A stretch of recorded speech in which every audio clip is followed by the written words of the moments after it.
Bildiğiniz kimi değerli izleyiciler, İslamabad'da Amerika Birleşmiş Ştatları ve İran arasında ciddi danışıqlar gedir. Hələ ki nəticələr yoxdur, ancaq bu danışıqlar davam etməkdədir. Ancaq məsələnin maraqlı tərəfindən ondan ibarətdir ki, İranla heç bir danışıq olmadan Amerika Birleşmiş Ştatlarına məxsus hərbi gəmilər Hörmüzə daxil olub deyə xəbərlər yayıldı.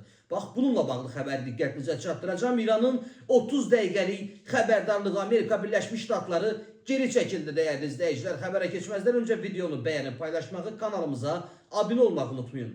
Hörmüz boğazında vəziyyət kəskin şəkildə gərginləşib və tərəflər arasında açıq qarşıdurma riski artıb. Prime Info az xəbər verir ki, El Cəzirə, Fars və İran Xarici İşlər Nazirliyinə istinadən yayılan məlumatlara görə İranın sərt xəbərdarlığından sonra Amerika Birleşmiş Ştatları hərbi dəniz qüvvələrinə məxsus gəmilər Hörmüz boğazı istiqamətində hərəkətlərini dayandırıblar. Onu da qeyd edeyim ki, hazırda yuxarıda görmüş olduğunuz Prime Info az saytına daxil olaraq baş verənlərdən anındaca xəbərdar ola bilərsiniz.